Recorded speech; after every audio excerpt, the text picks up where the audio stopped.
Some weather, huh?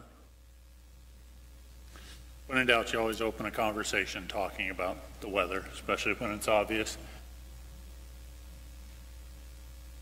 But actually, and I'm guessing it maybe was even harder this morning for folks to get to Mass, although I'm sure it was no picnic for any of you.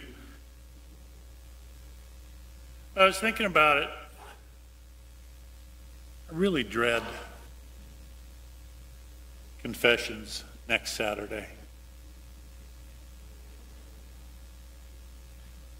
And the reason that I do is because I'm convinced that I shouldn't hit the microphone, but I'm also convinced that there are going to be so many people who come to confession and confess that they have sinned because they weren't at Mass this weekend.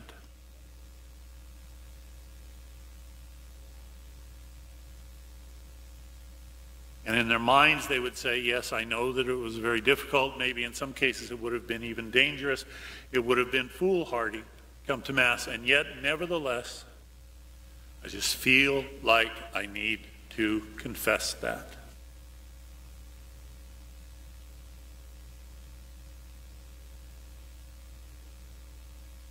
And just,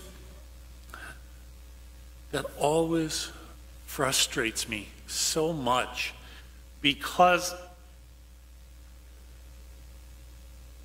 on this feast of the Epiphany, on this feast of light, God being revealed to us all, not just to a chosen few.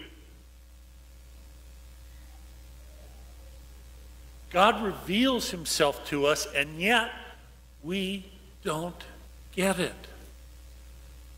We've been taught all kinds of things about God as we were growing up. And yet, were we ever taught that this God who loves us, this God of mercy, is reasonable?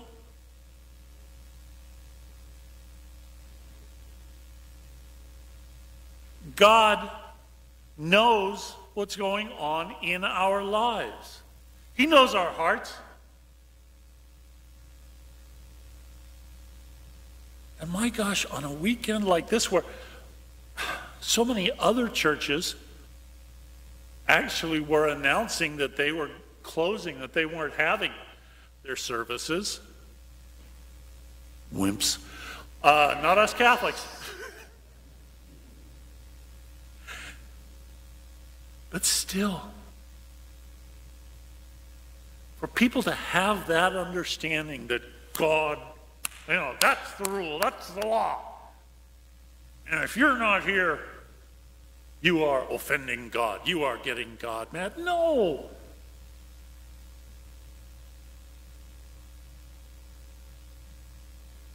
Maybe if we are going to see God, we got to grow up a little bit. Give God some credit for understanding us, for loving us, for not expecting us to do the impossible.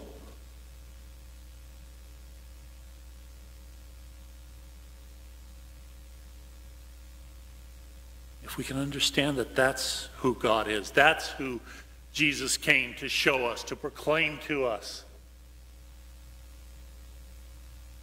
then maybe we can be living even more out of a desire for love rather than a fear of breaking the rules.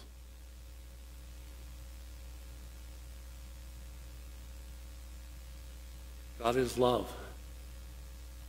God is love for us. I hope we can accept that. I hope this year we can embrace that a bit more. and draw closer to that very God.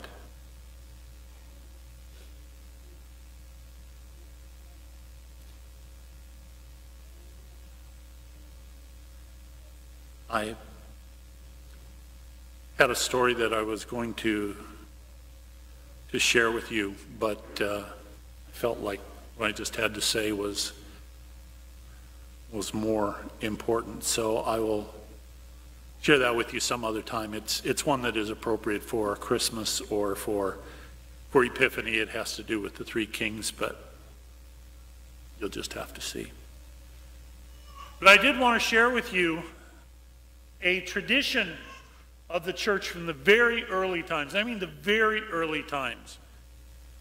Before calendars and date books and planners and iPads. Yes, there was a time before all of that, believe it or not.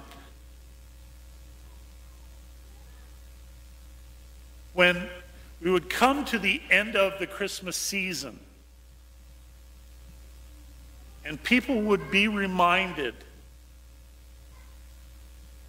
of what our faith was really all about. And the date of Easter would be proclaimed so that people then would be aware this is the next great event that we as a church are anticipating. And also to remind us how much of the church year is centered on that celebration of the Lord's resurrection. So that when the day of Easter changes, there are so many other dates that change as well. So this is that ancient proclamation that was offered after the homily on the Feast of Epiphany. Dear brothers and sisters, the glory of the Lord has shone upon us and shall ever be manifest among us until the day of his return. Through the rhythms of time and seasons, let us celebrate the mysteries of salvation. Let us recall the year's culmination, the Easter Triduum of the Lord, his Last Supper, his crucifixion, his burial, and his rising, celebrated between the evening of the 13th day of April and the evening of the 15th day of April. Easter Sunday being on the 16th of April.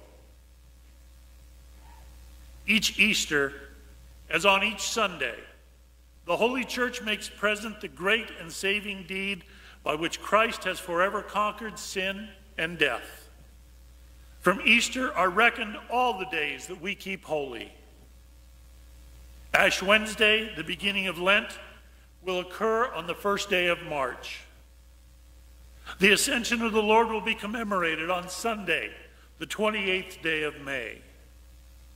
Pentecost, our joyful conclusion to the season of Easter, will be celebrated on the 4th day of June. And this year, the first Sunday of Advent will be on the 3rd day of December. Likewise, the Pilgrim Church proclaims the Passover of Christ in the feasts of the Holy Mother of God, in the feasts of the apostles and saints, and in the commemoration of the faithful departed. To Jesus Christ, who was, who is, and who is to come, Lord of time and history, be endless praise forever and ever. And let the church say, amen.